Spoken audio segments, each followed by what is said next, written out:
Melville. Good afternoon, James. So, Suella, she is now in prime position to make life, almost literally hell for Rishi Sunak. After today's ruling, first of all, she said you had no plan B should the judges, the Supreme Court, decide that the Rwanda scheme is illegal. And frankly, to be honest with you, we've discovered this morning she's exactly right. The thing about that 1,800 words, she called it a resignation letter. It wasn't technically. She'd been fired. But that extraordinary 1,800 word letter, you read through it. We don't know the truth of everything, but it rang true to me. And I think that's why Rishi Sunak looked really rattled in Prime Minister's Question Time today, because he's been found out. I completely agree. I'm no fan of Braverman at all. I think what she said, for instance, about the homeless was disgusting, actually. But there's components of our letter that will resonate with Tory MPs, certainly with Sunak, but also the public at large. It's not just on this issue in terms of immigration. It's on everything else as well. Failure to deliver. I think that's the worst words of the lot. Failure to deliver. Said by former Home Secretary about the Prime Minister. And she's right. What has he actually done since he's been Prime Minister? He's the great self-entitled Prime Minister who effectively by proxy took down two other Prime Ministers to become Prime Minister, and he's achieved nothing. Absolutely nothing. He's boasting now about cutting inflation. Inflation's still going up, albeit at a lesser rate.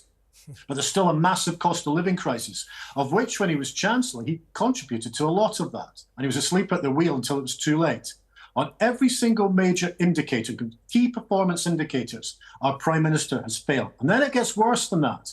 He doesn't connect with the British public. And that explains why the Tories are running but 30 points behind in the polls.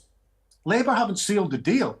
They've got their own issues. But we have a Prime Minister who hasn't done anything since he's been Prime Minister and isn't connecting. And he has, to quote the ex-Home Secretary, failed to deliver. Sometimes I wonder how the UK isn't down the plug hole altogether after a year of basically no government while they fought like rats in a sack to decide who should be the leader and therefore the PM. And it seems to me, actually, I'm going to defend Sunak a little bit here, which is, it seems to me what keeps happening every time there's a change of guard at the top of the Tory party is the new Prime Minister comes in, wants to make his mark, inherits a load of back-of-the-fag packet policies that they didn't come up with themselves. And it's just a constant scramble to figure out what they are doing from one minute to the next. The fault, frankly, is the fact that you've got a party here which doesn't know what it believes in. Yes, very good point. Another point that was raised is no vision. Something I've mentioned a number of times. They don't have any vision at all. They're like a fag-end administration. They've run out of ideas. But we've got a new Prime Minister. He should have loads of ideas. Nothing has been achieved. There's no legacy policies at all. If you look at the issues that are of prime concern for the majority of people in the country, I think most people are concerned about roughly the same things. It's about what's happening with uncontrolled immigration in various communities. It's about the NHS, perpetual crisis in winter, crumbling schools, and the ongoing cost of living crisis. And we're coming into another winter of discontent, which will probably finish Sunak off. I think the Tories are going to have a heavy price to pay at the next general election, and deservedly so. And this Prime Minister, he will go down in history, if he's not careful, as one of the worst Prime Ministers in modern history, because he hasn't actually achieved something. It comes back to the point that Braverman made. He's failed to deliver. What's he actually done? And I think the public at large are looking at the squabbles and the resignations or the reshuffles, the sackings, and we're fed up with it. We want a competent government.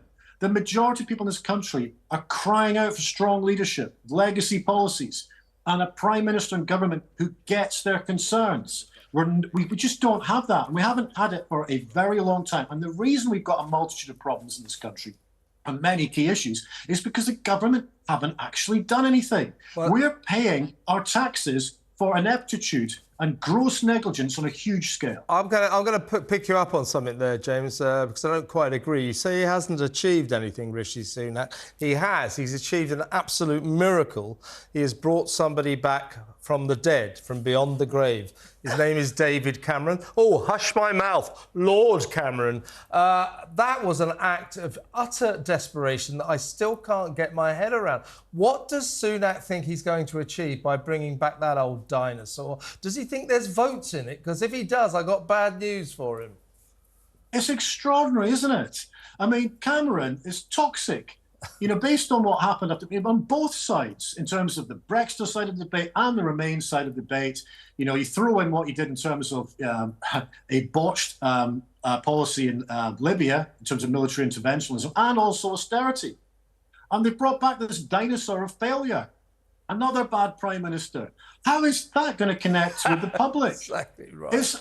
It's just ridiculous. We seem to have these politicians like Gove and Grant Shapps and now David Cameron and Tony Blair getting suggested as a humanitarian envoy in Gaza. We've got these ghouls from the past, these failed politicians who don't connect with the public, who seem to just be feathering their own nest in terms of wealth or power, and yet they keep coming back to haunt us. It is an extraordinary appointment, and I still can't get my head around it.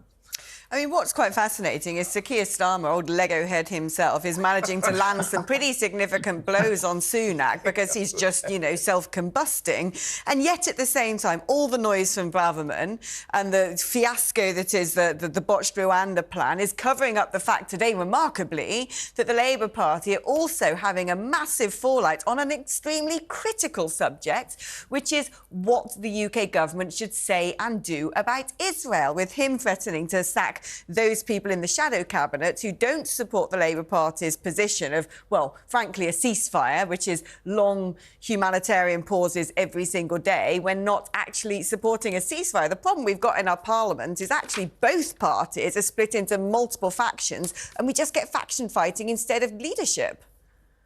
I completely agree with all of that. I mean, the Labour are ahead simply because the government are so bad.